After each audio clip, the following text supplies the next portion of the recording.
Tonight, new images of Russian-backed troops surrounding a steel mill in Mariupol, Ukraine's last stronghold there. And an urgent plea from the Ukrainian commander holed up inside, warning without help, his soldiers could be down to their last days or even hours. Saying there are 10 times more Russian troops around than us. Major Serhiy Volyna telling me in a video message they're still defying Russian demands to surrender, and civilians are taking shelter there too. There are women and children among them, he said. They too are under constant shelling.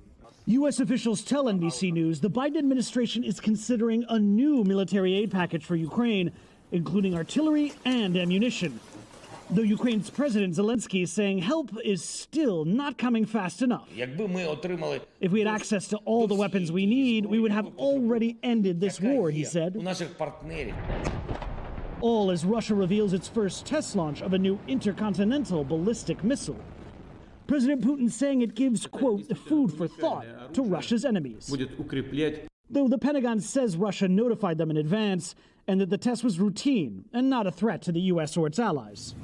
As Russia intensifies its assault in the country's east, they're solidifying their occupation of the country's south, raising Russian flags over government buildings, planning to introduce Russian currency, and appointing pro-Russian officials in cities like Mariupol, where Mayor Ivan Fedorov was kidnapped by Russian forces and later released. Because citizens don't want to live in Russia, and it's understandable, and all the world sees that we don't want to live in Russia. Sparking fear that Russia plans to never leave. Well, the critical issue now for Ukraine is, will these new weapons from the West arrive in time? The Pentagon saying tonight that howitzers have arrived in just the last 24 hours, and more weapons are expected to arrive tomorrow. Thanks for watching our YouTube channel. Follow today's top stories and breaking news by downloading the NBC News app.